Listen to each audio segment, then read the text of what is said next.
All right, good morning, Uplift Church. Well, you may or you may not realize it, but today is a special day, and you're here on a very special day. Because today, 5 years ago, I invited 4 families to my house to have church. So it was 10 adults. Altogether, it was 19 of us. There was 9 kids. 4 of those are mine. And we had church in our basement in our house in Nicholsville. And to see what that has transformed and how it's come through and the things we experienced, and God is just absolutely awesome. So today we get to celebrate Uplift Church's 5th birthday. So y'all help me just praise God for that. That's absolutely awesome. And that's all I'm going to say about that. God is good. He's doing something amazing. This series has been one of my absolute favorites of all time. And I know my kids give me a hard time about saying that because I say it so much, but if it's not your favorite while you're doing it, then why are you not doing it? So anyway, I really like it, and I pour myself into these, and it's so good. And I think what I've enjoyed about this series is that each week we've had a different man up on stage with me, and these men are not just any random men. These are men that I consider manly men, and those are the people that I like to surround myself with, is manly men, and that they speak into my life, I speak into theirs, and it's a good balance. We need people who we can trust, that can depend on. You need people in your life that'll tell you like it is instead of just giving you what you want to hear. We need people, real people. We need real people to surround ourselves with. And so just kind of recap where we've been. We start out with the first week. I had my friend Rodney Baker up here on stage, and he shared with us about work, hard work, that we need to work hard, and that we were meant to work hard. And through that, we're not going to complain, we're going to work hard. And we spoke to the ladies on that day that you're looking for a man that takes pride in his work, because if he takes pride in his work, then he's going to take pride in you. Second week, we heard from our friend Tommy Holtzclaw, great man, 78 years old, and a hard worker, been in the ministry for many years. And we learned about him about leadership, that whether we realize or not, we are all leaders. And sometimes we just need to focus on what we're doing and let the rest do what they're going to do. But we're going to do what God has laid upon our hearts. Last week we heard from a special friend of mine who I get to call my friend. That's my dad, Pat Johnson. And we got to hear from him about character and about being a father, and that we're never really ready, but we need to make sure that we're not too busy making a life that we forget to have a life. And it's definitely spoken into my life.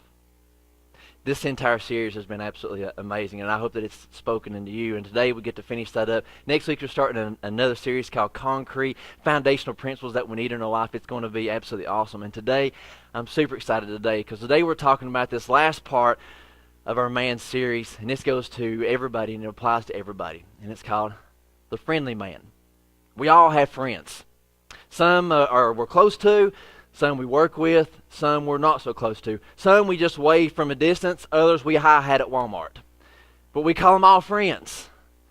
We say, hey, do you know so-and-so? Oh, yeah, I know them. Their dog is blue, and they live here, and yeah, I know all about them. But do we really know all these people? We can look at our Facebook friends, and I think I've got 1,628 Facebook friends. I don't know everybody. And I don't know what's going on in their life.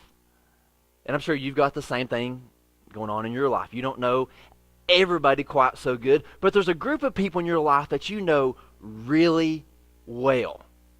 And they know you really well. And I'm talking, this may be 1, 2, possibly 3. You might have 5 people in your life. And these are the people that you are really friends with. I mean, you're really friendly with, that you know them, you know the birthdays, you know what they like to eat, you know what their favorite sports teams are. You don't have to ask them certain things because you already know it. You know these people. And these are the people that we spend time with. And friendship is very important. We should not take friendship lightly at all. Because these people that you surround yourself with, they will define you, and you will define them. Now, this frustrated me growing up, because I didn't understand what my dad was trying to teach me. Because there would be so-and-so at school, and they'd get in trouble and all this stuff, and my dad would ask me about them. Hey, what do you know about so-and-so? Well, we eat lunch together, and we play ball together, and blah, and he's like, no, I don't like that. No, that's not going to work. Dad, come on, hanging out. He said, no, you don't need that. And then he would make this statement: birds of a feather flock together. Like, what does that even mean? Speak to me in language I can understand, Dad. Well, you know how a bird has all these feathers? Well, they all move together. And it wasn't until in high school that this finally clicked. And I remember this was back in the late 90s, and kids still tried to, they may still do it now, but they try to sneak and smoke in school, and the bathrooms and all. And there was these different cliques in school, and there was this one clique, and they were known as the smoking kids. And they would stand in this one corner, and everybody knew they smoked. You could see the cloud around them, and they smelled like nicotine when you walked down the hall. And I remember I was walking down the hall, and I saw my principal over here talking to one of my bestest good friends, Jason. And he was saying, Jason, you've changed groups. You're hanging out with the smoking kids. Oh, yeah, we're just buddies and all that. And he said, listen, if you're not careful, you're going to end up smoking. No, I ain't going to do that. Cancer sticks, I don't want no part of that. 2 weeks. He's smoking like a freight train, Marlboro Reds. He lasted 2 weeks. 2 weeks. When the people that were around, we think, oh, it's not going to affect us. It does. You can say you can have all these different friends and it's not going to impact you. That's a lie from the devil. They will impact you. Be very careful who speaks into your life. The right friends around you should build you up. They should be able to speak into your life and be able to tell you like it is, and they'll be able to, in turn, hear what you have to say as well. A back and forth. Friendship. And as we go through friendship, we find these people that we just really connect with in a really unique way. And there's some people that you can be friends from a distance. Like, I call those acquaintances. We all have acquaintances. But I'm only friends with a few people. And today I'm honored to be able to have up on the stage with me a good friend of mine. We've been friends now for about 4 years. And he's definitely a great friend and pushes me and makes me to be a better man. So would y'all please welcome to the stage my good friend and workout partner, Dale Gerard.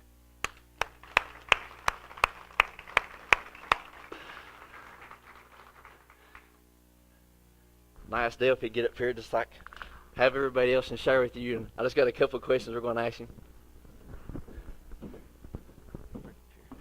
It is different up here. So all you got to do is speak in the mic. Hello. So this is Dale. Me and Dale, we've been friends for about 4 years. And I want you to share with everybody kind of the story how we met. All right. I think we were talking about this yesterday, actually. We were. I guess it was about 4 years ago. Growing up, going through high school, playing sports, that kind of thing, I'd worked out on and off basically my whole life. And I'd come to a point where I wasn't doing anything. I was sitting on the couch, eating potato chips and, just watching TV. And I needed to start working out again. So I decided that I was going to do something a little different and get up and go work out before work. So I got up about, 4:30, 5 o'clock and went to the gym. And when I did, there was this guy over there, happened to be PJ, and I think Justin was over there. And so I didn't think anything about it. Showed up the next day, he was there again. Showed up the next day, showed up the next month, the next 2 months, and he was there. And then finally, we kind of bumped into each other and said, hey, man, how are you? Good, how are you? I remember because I kept talking about you because we didn't know your name, because we called him the buff guy at the gym. And Amanda, my wife, she was like, why don't you ask him his name? And I was like, well, we just call him the buff guy. She's like, do you call him that to his face? And I went, well, no. That would be weird. She's like, well, find out his name. So I guess the next day you come up to me and said, hey, what's your name? And I said, well, I'm Dale. He gave me his business card. Yeah. Yeah, I gave you my business. There you go. I said, my name's Dale. What's your name? And he said, I'm PJ. And we shook hands, and that's how it kind of started. We, every morning for, 2 years? Yeah. 2 years or so, we were together and talked and worked out and that kind of thing. Had no idea that you were a preacher because you never told me.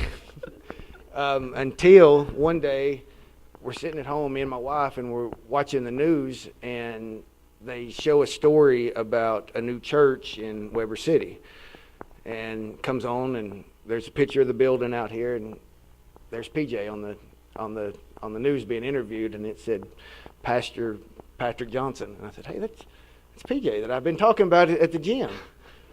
So that's kind of how we met. It was at the gym. It's kind of funny because he came in the next day and he was like, "Why didn't you tell me you was a preacher?" And I'm like, "I, you know, didn't want to. I want my life to speak of that." He's like, "Well, okay." As a matter of fact, I never actually even invited you to church. Yeah, you came on your own. Yep. And it's kind of pretty powerful how that happened. Now, we've talked about this several times. Like, how has your life changed because of that friendship? Well, I would say that the biggest thing is right here, is that had we not met, I have no doubt that my wife and I would probably not be here. Going to church. We weren't in church before. I've been in church when I was little. She'd been to church when she was little, but we just weren't in church at the time. And we decided to, I said, hey, let's go over there and see what PJ's got to say. And we've came ever since. So that was the biggest thing. Another thing that changed is the group of people that I've met because of PJ. If you think of yourself as like a tree, and then all the people that I've met as being the branches or the leaves, just the friendships that I've made through PJ with other people, and just growing with other people, meeting other people, that kind of thing. That's been a huge part of my life. So having the right friends around you has like really impacted you. Yeah, it has. It's my life's not the same as it was 4 years ago. I've got a group of friends now that, I wasn't hurting for friends before. Like you said earlier today, we've all got friends. The group of friends that I had at the time, they were concerned about my well-being, but only to the point of, what are you doing Friday and Saturday night? They didn't care. They didn't know when my wife's birthday was. They didn't know they probably didn't know when my birthday was. We were just, like you said, we were friends, and we grew up together and hung out together, but they didn't care about me. I don't mean that as harsh as it sounds, but they didn't care about my well-being. When I met you and got to know you, and in turn got to meet a couple other guys through you, because of you, I figured out what it was like to have friends that actually cared about me, that held me accountable, not so that they could, so they could tell me I was doing wrong, but to tell me that I was doing wrong because they cared that I was doing wrong, or that, they hold me accountable for what we do, for what we don't do. They lift you up. You learn from them. And like I said, you can really tell that they care about me. And it works both ways. It's a two-way street. I care about them as well. Same thing. I hold you accountable. I hold them accountable to make sure that they're doing right. And if you mess up, they'll be the first ones to tell you. And then 3 months from the day that you messed up, they'll still be telling you about it. And it starts out usually with, hey, you remember that time? Remember that time you screwed up? It's also followed by, hey, you remember that time I beat you?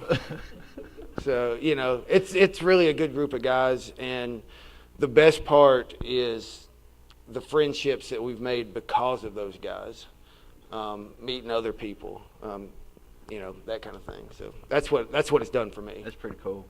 Well, there may be some people out here that maybe they don't have these good friends, or maybe they have that group of friends that you were talking about. They may not have, the right group of friends in their life. What would you say to them that maybe that are in that situation where you were that don't have the right friends around them? Well, the biggest thing is that I didn't know that I was not in the right situation. I can't tell you how to go about finding those friends. I don't think it's going to work by looking and tapping people on the shoulder and saying, hey, you want to be friends?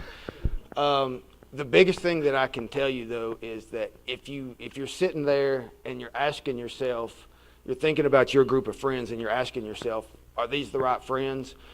Then you already know the answer. The answer is no. Because when you have the right group of friends, that's not even a question in your mind. You don't ask that question because, like I said, you already know. How do you go about finding them? I got lucky. I think God put me in the right spot at the right time, and we've had this conversation. It's amazing how one decision in your life changes the rest of it. It happens when you meet your wife. It happens when, different things like that happen in your life. Mine was to get up and go work out early one morning. And then from that decision, here I am up on stage telling y'all about it. That's pretty awesome. Guys, this is my friend, workout partner, Dale Gerard. Thanks, buddy. I appreciate you. Thanks, buddy. You're the man.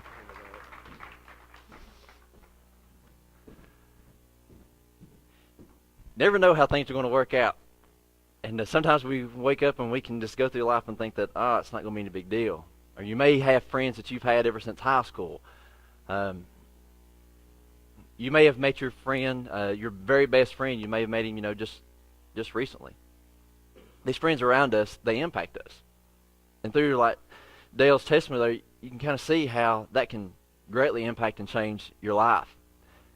And I'm not saying that you have to have a whole lot of friends, but we need people into our life that can speak into our life. And through this, it'll make us better. Like, I want to be better. I want to be the absolute best version of me that I can possibly be.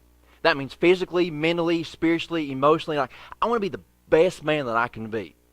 And if we're going to do that, then we need people that's going to push us and bring that out in us. Because in life, there are no participation trophies. It don't happen.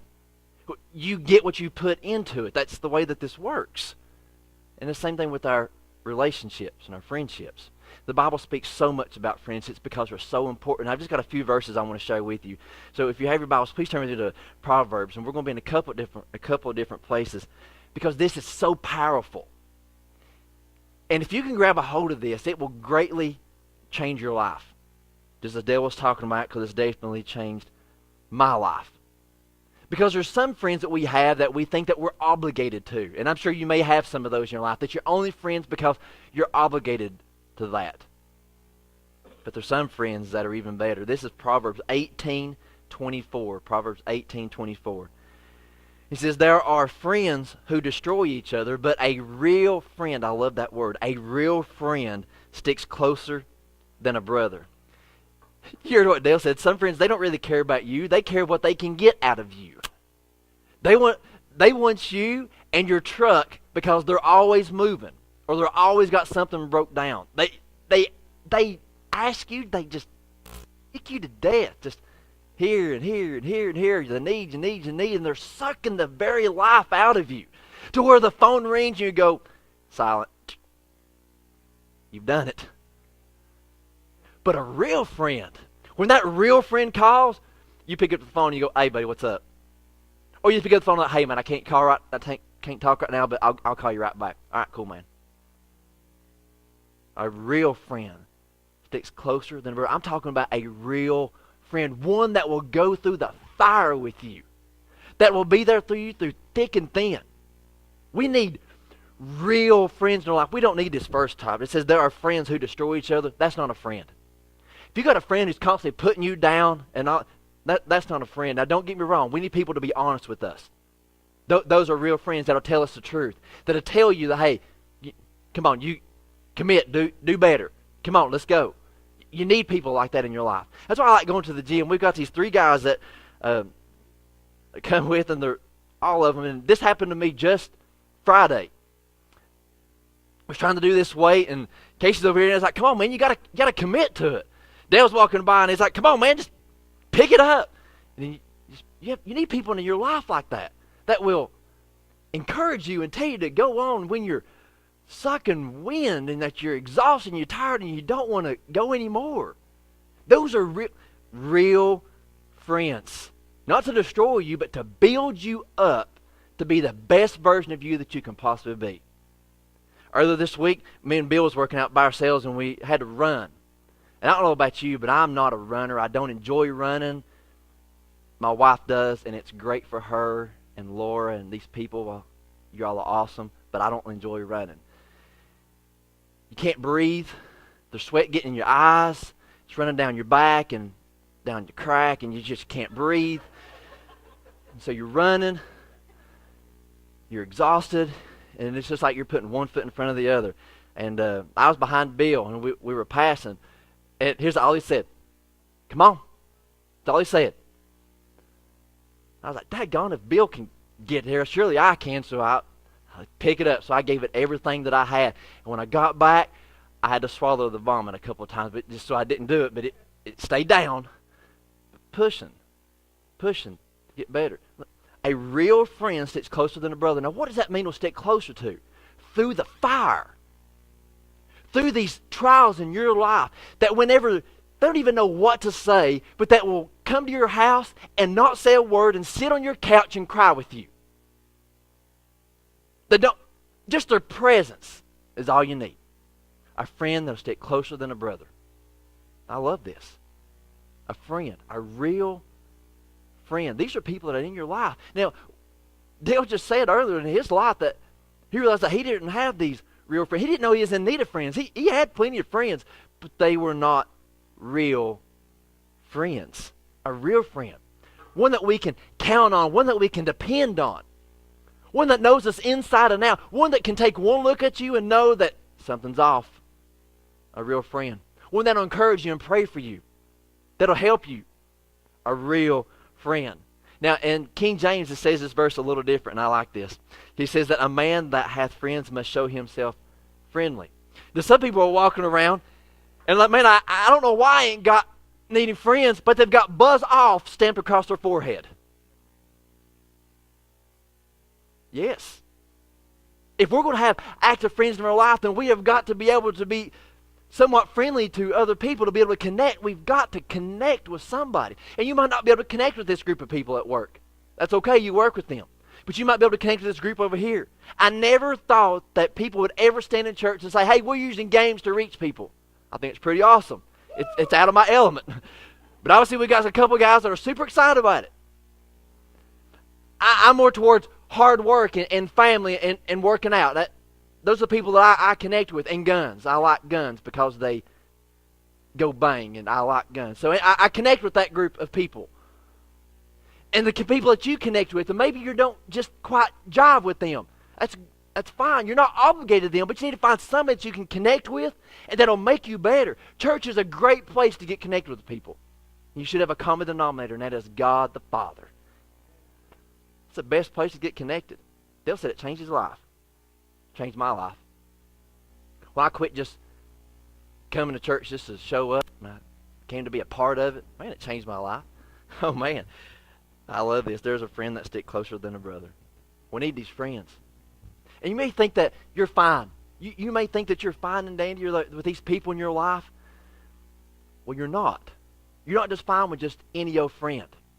Because in Proverbs 27:17, this is one that I would highlight or put this on Instagram, and just you need this. It says, as iron sharpens iron, so a friend sharpens a friend. I love this. And this is what my dad was trying to teach me for so many years, that we need the right people in our lives. Because iron sharpens iron. Iron will make you better. Now, iron is what is used, and if you look up in the dictionary of this, it is a strong, hard, magnetic, silvery gray metal, the chemical element of atomic number 26, much used as a material for construction and manufacture, especially in the form of steel. Guess what is holding the roof above your head right now? Steel beams. Steel. Steel. And that's what iron is used for. And this is what God has used to compare the right friends in your life, that iron sharpens iron, and it'll make you better, stronger. This is what you need in your life. Good, strong friends. Iron sharpens iron. Now, I got a couple of examples here. My dad used this yesterday.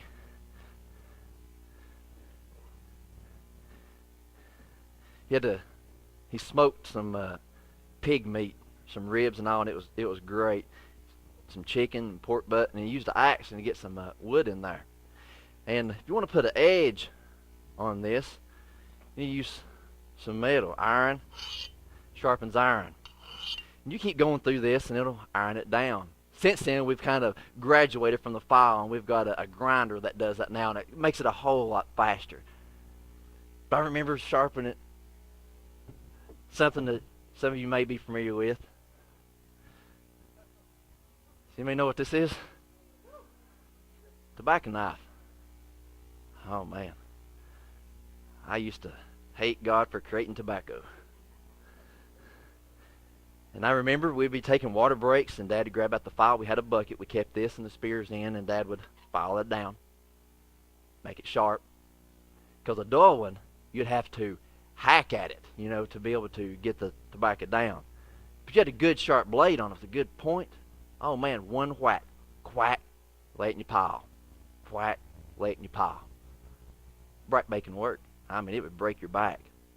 But man, that was sharp. And every now and then, your back would be a little tired, your arms would be a little tired, and you'd miss the stalk, and it'd hit your leg.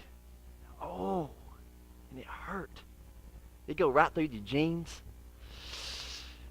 and it hurt.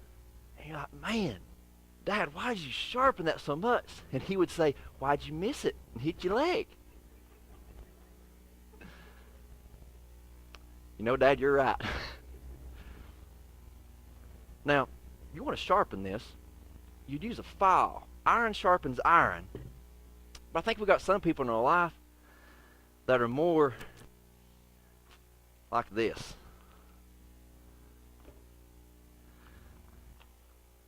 This is a napkin. Now, napkin is somewhat strong. You could blow your nose at this if you didn't have anything better. But if I were to come to you and say, all right, we're ready to cut some tobacco, we're ready to go, and Dad pulls out a handkerchief, and I mean, it's really good at wiping the dirt off and all that. But man, to try to sharpen this with this, and as dull as this old tobacco knife is, oh man, it just puts us in the rags. But this is kind of some of the friends that we have in our life. Oh, they may be great and serve a little purpose, but one little thing happens in your life. One little thing happens in our life, and they just fall to pieces. And you're like, man, I thought we were friends. And then the wind blows, and so does the wind blow. They gone. Gone. You're like, well, they got paper towel friends. And paper towel friends they're a little bit more durable. They may stay there and they may be able to help you clean up messes in your life, but when the rubber meets the road and the wind blows, they're gone. We have other friends in our life, and they come and go so fast, they don't know. And, man, this is actually a Kleenex. Now, what do we use Kleenexes for? To blow our nose, unless you're a mama and you use it for a washcloth and everything in the book. But, oh, man. And some friends, they come and go so fast. Man, it's like, man, here they go. Oh, man, here they go. And you're like, man, here. Hang on. You're trying to hang on to them. But they're just wanting to go. And you're like, man, about as useless as this. Friends. Iron sharpens iron. We have friends like this in our life. Man, if we look back through our life, we have many friends that have come and gone in our lives. And some of those were meant to be in our life just for a season. And we sit around and cried around about, like, where did so-and-so go? Where did they go? Why did they leave? Maybe it's because they weren't meant to be there. Maybe they're just meant to be there in your life just for a season. There wasn't a real friend. Now look at this.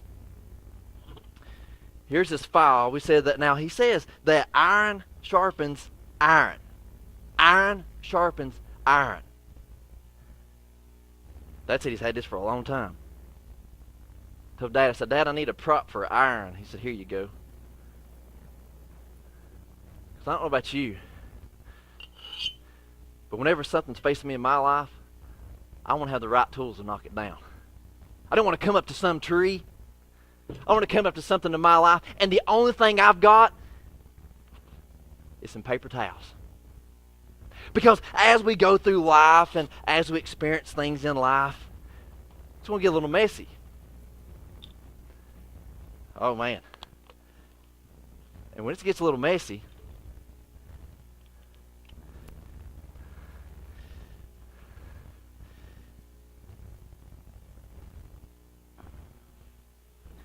can try to clean it up, do the best we can. But man, whenever you're trying to depend on this friend again to do something else, I'm going to try to unravel it now.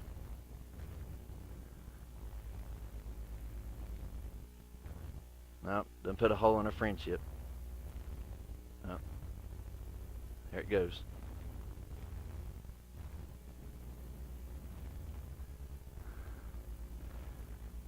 I wonder if not this is what some of our friendships look like in our life. Iron sharpens iron. Then what happens the next time a trial or a test comes into your life, and man, it's just... See, we don't need friends like this, but we do need friends like this. Friendship. Ones that will stand with us the test of time. That will go through the fire with us. Through the thick and thin. And sometimes they tell you stuff, and it don't feel good. And I wonder if this axe could speak to us. I wonder what it would say. I wonder what it would say about its owner.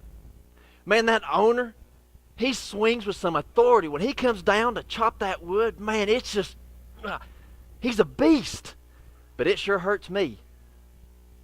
I wonder what this axe would say every time the file went across it.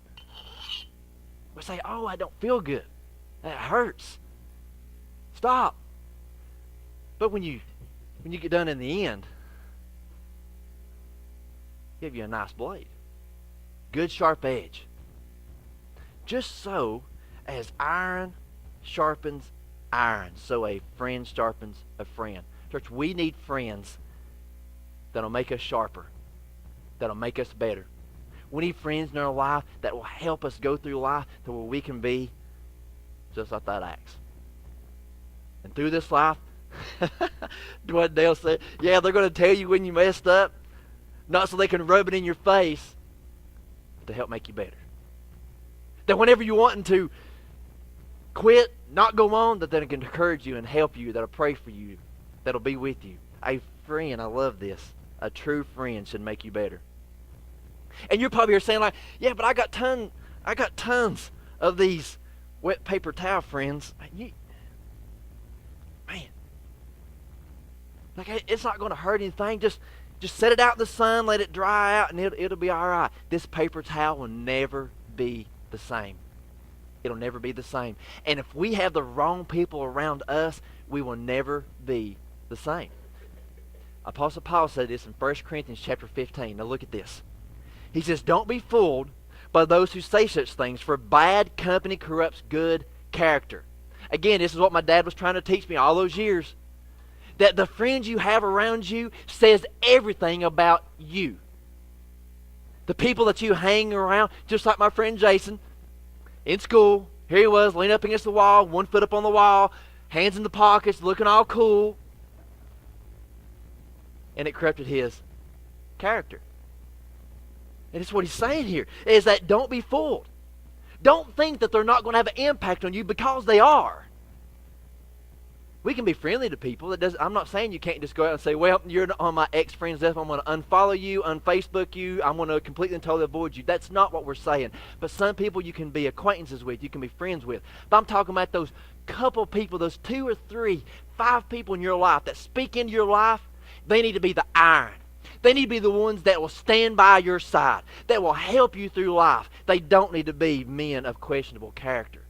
Because last week we learned about the importance of character, and that your character is your number one teaching tool to other people. People look at you and see what you do, and they base that on your character. That's how people know what you're made of, your character. Yesterday we was mowing up here, me and some of the men, and I was talking with Rodney, was talking about working. We was talking about how that when you're working with somebody, you really see what they're made of, whether or not they're going to quit. If they're not going to quit on doing this, then they're probably not going to quit in other areas of their life. If they're going to work hard and give it their all, then they're probably going to do that on all areas of their life. Church, this is what we were meant to do. Have the right people around us that would do this, because the bad company, it corrupts us. And I remember having that conversation with Dad. I was like, Dad, don't worry about it. I'm going to be a good influence on them. And he said, no, you ain't. Don't you hate it when your parents are right? They're always right, by the way. They're always right. Very rarely are they ever wrong. I think I proved my dad wrong maybe once. And I told him. And it felt so good when he said, son, you're right. It's been the only time, but anyway, it felt good then. Church, we need the right people around us. It impacts us more than you'll ever know. The right people. We need the right friendships.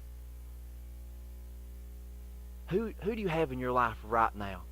Right now. Do you have people that you can love on, that you can trust? Do you have people in your life that whenever it hits the fan, when everything is going wrong in your life, that they'll be right there? All you got to do is make one phone call. All you got to do is make one comment. They'll be right there. It doesn't matter what it is. They'll be right there. They'll help you. They'll help you. And they may not be able to physically help you, but they're going to find somebody that can get you the help that you need. They're going to be there for you, with you. In the fire, we need the right people around us. Because the bad company will corrupt us. We need the good company. Church, this is exactly what Jesus did. Whenever he, right after he was baptized, he immediately went out and he started calling these certain men. Now, he didn't just do it at random. He called specific men. He was walking down by the sea, and he's here, and he sees these boats, and he calls Peter, James, John, and Andrew. They were there. They were fishing. They left their dads. They left their boats, and they went and they followed Jesus.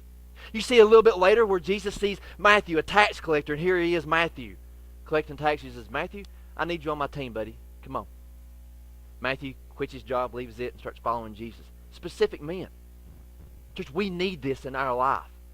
Not that we just be friends with everybody, not to see how many Facebook friends that we can have. Who cares? We need people in our life that are real friends. Real friends. Because there's going to come a time in your life that you will need a real friend. So Jesus surrounded himself with the right people. He had 12 disciples altogether. We know one of them was the devil, and that was Judas. And amongst these 12 people, he had 12 close individuals. But he had 3 in his life that he was really close with. Remember, I told you may have a lot of acquaintances, a lot of friends, but I'm talking about the people that are really close to you. Jesus had 3. Peter, James, and John. These 3 he did special teachings with. He did special things with just these 3 that he didn't do with the rest of the disciples. Now, the disciples were important, but he took these 3 aside on many times. Jesus died on the cross, and before he died, after he'd already been beaten, he was hanging there on the cross, and he made 7 statements from the cross. Now, I want you to look at 2 of these statements. This is in John chapter 19. And here, Jesus is hanging on his cross, and there's people gathered around, and they're looking. They're seeing what is happening. They see Jesus hanging there. And in John chapter 19, verse 25, it says, standing near the cross were Jesus' mother and his mother's sister, Mary, the wife of Clopas, and Mary Magdalene. When Jesus saw his mother standing there beside the disciple he loved, he's talking about John here, standing there beside the disciple he loved, he said to her, and here's what he said to his mom, dear woman, here is your son. Now, this is amongst pain and agony of all the beatings and hanging on the cross. He addresses his mother, dear woman, here is your son. And look what he did. And he said to this disciple, this is John now, here is your mother. And from then on, the disciple took her into his home. Now, what does this tell you about John? That if Jesus loved this disciple so much, trusted this disciple so much to entrust the care of his mother, now what does that say about the character of John? It says a lot. Because who are you going to trust your mother to? Somebody very special. Not just any Joe Smo is going to go. It's got to be somebody very special. Who do you let your kids go with? Not just anybody, somebody very special. This is somebody that Jesus loved. This is somebody that he trusted. The friends in your life, do you trust them? Do you trust them? Do you trust them with your family?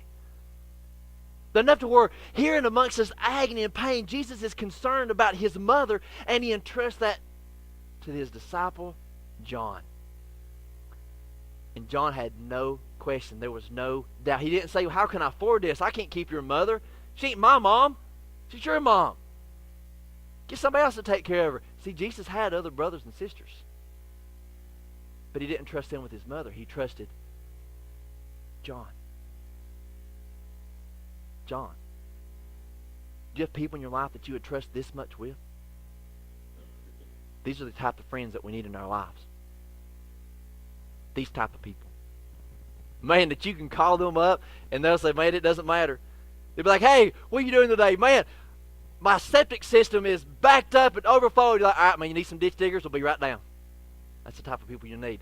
That will shovel feces with you. They might say from this, you know what? If you got this, I'm out. I'm out.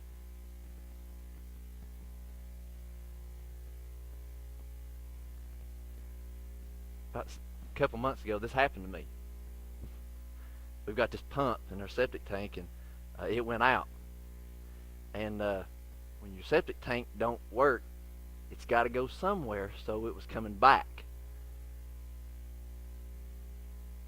I was telling you about these guys that's close to my life. They're like, all right, man, you got this. You going to hire it done? It's like, no, I think we're going to do it. It's like, man, I strongly encourage you to hire it out. Just get somebody to do that. I know some good contractors. No, I think we're going to do it.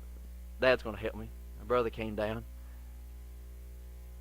and then I get this phone call from Billy. He's like, hey, man, I'm there. Just tell me what you need. He's like, man, I think we got it. No, seriously, I don't care to come and shovel it with you. I said, no, man, I think we got it. All right, well, let me know if you need me. Man, people like that in your life that you could trust your mother with. Do we have people in our life like this? And you may be sitting here thinking that, man, I really don't have people that I can count on. But maybe it's time for some new friends. Maybe it's time to make some friends. And just like this, there's not a recipe for that. All we can do is create an environment for friendships to take place. I like what Rodney Baker said, that you really, whenever you rub elbows with somebody, when you get down to work with somebody, that's when you know what they're made of. Forge a friendship, a bond. And when you can call them up and say, hey, man, we need some help mowing. All right, I'm there. You shouldn't have to beg your friends to do anything. Not a real friend. True friend. And here Jesus entrusts us this. Could you imagine if John talked back to him and said, Jesus, I don't think so. I can't do it. See, that never even entered the conversation because Jesus knew it wouldn't. Dale said something that was profound, and he's like, man, I don't even have to worry about my friends now. I don't even have to question their friendship. Don't even have to question. He said, I could question it before, but I don't even have to question it now. I don't think Jesus had to question it either. We have to question our friendships, and they're not the good friendships. We need people in our lives that would go that distance with us, that'll go that far with us. Friendships. Man, that you can play golf together, you can fish together, you can hang out for the Super Bowl or New Year's, you can invite them over for Christmas, for dinner, or just because, hey, let's throw some burgers on the grill and let's just chill. People in your life that you can hang out with and do life with that'll make you better. And when they see something in your life that's off that you ought not be doing, they'll call you out on it and say, man, you shouldn't be doing that. That's not godly. You shouldn't do that. You need to honor your wife. You shouldn't do that. You need people in your life like this. If you surround yourself with people in their life that all they do that they complain, guess what you're going to start doing? Complaining about your job, your spouse, your family, your kids. The people we hang out with, they affect us. We need people in our life that we can count on. Do you have people in your life like this? Do you have the right friends that you know that they are making you better and that you're making them better, and together you just mesh really well together? That's what we need. You're thinking, I really don't have that. There's one last verse I want to share with you. This is John 15:13. It says, there is no greater love than to lay down one's life for one's friends. There is no greater love than to lay down one's life for one's friends. Do we have people like that? That even when you're dead dog tired, you would still go the distance for them. That you would give your life, that you would sacrifice your well-being so that you could help them. He says, man, no greater love than to lay down one's life for one's friends. That's love. And this is the greatest example of love that Jesus gave to us, of being a true friend to us, a friend of sinners, that he would die for us to give us life. And now we have a great example to follow, that we would surround ourselves with the right people that would build us up and encourage us and help us. Man, it'll change our lives. Could you imagine what would happen if we would have the right people around us? The right people. How it would not just help us, but that would make us better. I mean, those are the people that I want to be around. That push us, make us better. It's phenomenal how it impacts you. And then when you see how they appreciate their wives, and then never bash them, but how they encourage and compliment. And guess what you do? Oh yeah, my wife's awesome too. You do the same thing. It feeds off itself. We need people in our life that will do this, that will lay down their life for us, that we would do the same for them, that make us better. That'll make us better. If you have time, I encourage you to read 2 Samuel chapter 23. In this story, you're going to find a story about King David. Now, King David was the little boy who killed a giant, rose to be a great commanding leader. He was unbelievable. He would lead and command his army with just outstanding excellence. He did have some shortfalls, but he had so much going for him. Now, David knew the importance of the right people around him. And he had a great army, great leaders, but he had 3 that were the closest. 3. All these 3 were over men, and there was one in charge, and there was 2 other men. They did many great things. One went to battle with David and killed 800 enemy warriors. The Bible describes him as a warrior. You want to call one of your friends something, you want to call them a warrior? I can picture who that is in my life. His second in command. He stood to battle that him and David stood in the middle of this ground, and the enemy was coming. All the rest of David's army left, but it was him and his second in command, and they stood and they fought off the army by themselves. He said they killed so many people they couldn't even lift his sword up anymore. He was that tired, but he was in the trenches with David. There was another man that was fighting in David's army. His was David's third closest friend, third closest in his commanding officer's army. And here together they fought together. And on this one occasion, he found himself in the middle of this field, of this battle, by himself, and he held off the entire army, opposing army, by himself. These are warriors that David surrounded himself with. And they made him better, and David made them better. And they would do anything for David, just as what this John verse tells us. David made a comment one day. There was a battle going on. They were against the Philistines, and there was this unbelievable battle going on. And it was almost like having like a break. And David was hiding out near this cave, and he said, man, how I long for a drink of water from the well of Bethlehem. His 3 closest friends heard the remark. So what they did is they broke through the battle line. There's a battle going on. They broke through the battle line across enemy territory, go to this specific well in Bethlehem, near the gate of Bethlehem, to get the commander-in-chief a cup of water. They bring it back and they give it to David. And they say, David, we brought you back this water. You said you would love to have a drink of the water near the gate of Bethlehem, and we brought it to you. Here it is. And David said, this water is too great for me to drink. And he poured it out as an offering to God, because their lives were risked just to get him a drink of water. Now, what does this tell you about David? He was a great man. What does that tell you about the camaraderie of these 4 people? It was unbelievable. Church, this is what we need in our lives. People that'll go through the fire with us. He says, no greater love hath no man than one to lay down his life for his friends. I love that. Would you go that far for the people in your life? If your answer is no, then maybe you need some right people in your life. I encourage you to get connected with the church.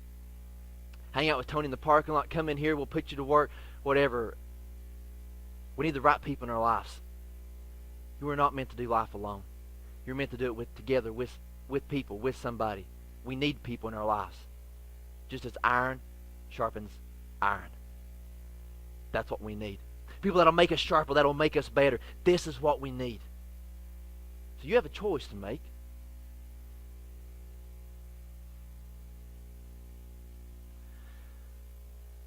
We're going to have the iron that's going to sharpen us.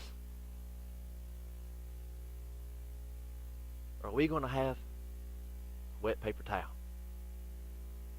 Because this will be great and I can wipe a few things with it, but sooner or later this is just going to fall apart. Just like many friendships. And I know that you've been there and you've had many friends that have come and gone. You thought was a true friend. And they're not. A true friend. A true friend will tell you when you've got something on your dress, instead of making you feel embarrassed. A true friend will look at you, and instead of laughing and making everybody else laugh at you, they'll let you know when your fly's down. A true friend. A true friend is going to help you and make you better. Not like a useless wet paper towel. We need friends that'll stick to us through thick and thin. We don't need a whole shoebox full. We don't need a whole collection. You just need a few good friends that'll love you, that'll be honest with you, and that'll push you and make you better. That's why I like the example of David in 2 Samuel 23 when you see the example of his closest friends. Could you imagine how our lives would change if we did this? Some of us, it's time for us to clean house. That we know that we're not hanging around the right group of people. It impacts us. It'll change us. All you kids in school, you need the right friends around you. I know your parents have told you. My parents told me, and you don't want to hear it, but I'm telling you, it's life-changing, and it'll change your life. You heard Dale. He made one decision to get up, to go to the gym. That's where me and him met. We talked and we worked out together for, 6, 8 months before I ever even knew his name. And then just our friendship was forged. Man, I can make one phone call. One call. That's all it takes. You have people in your life like this that make you better. Some of you say, yes, I've got that. Here's what you need to do with that friendship. You need to hang on to it. Encourage them, build each other up. You do for them, they do for you. You need a friend. A forge of friendship that'll stand through the test of time. That is a friend.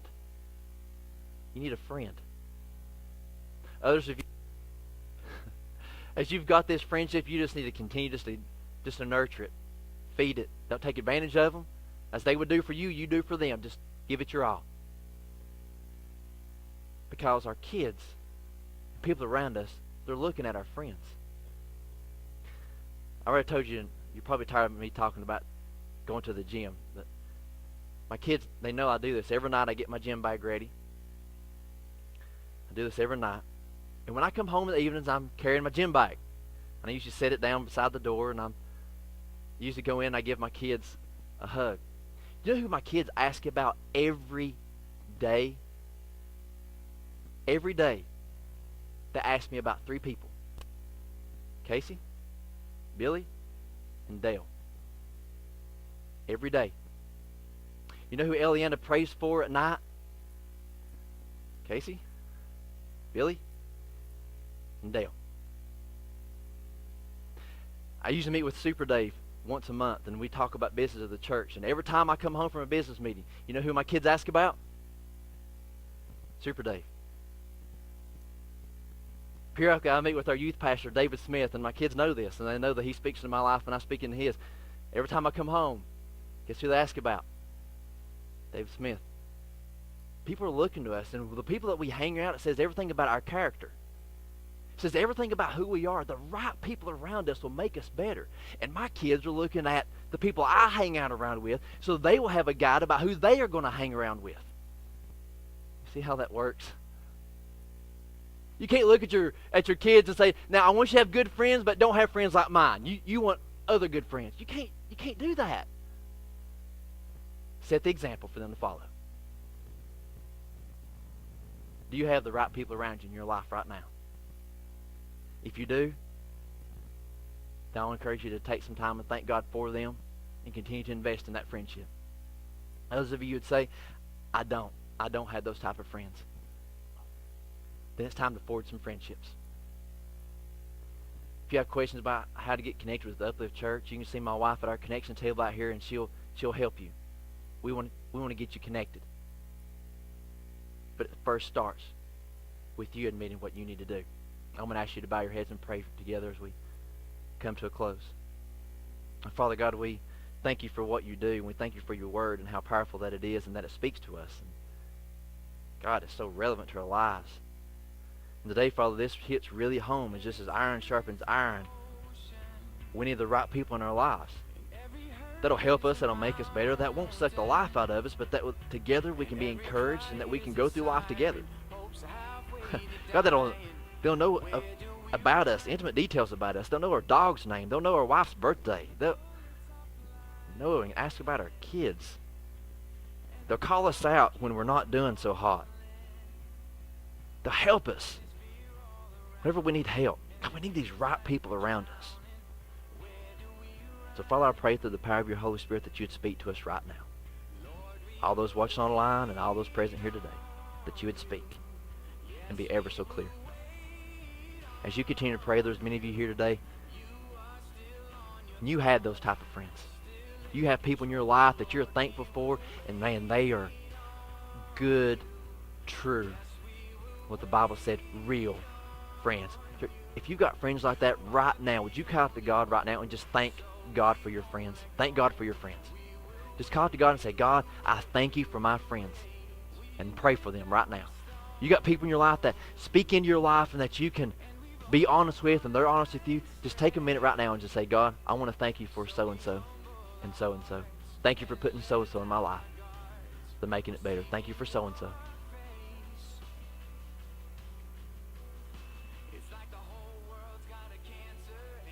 Others of you, it's time to make a change. That you know you got people in your life that are not so hot, that they're not that iron sharpens iron. They're like that wet paper towel. They're like those Kleenexes. They're just going with the wind.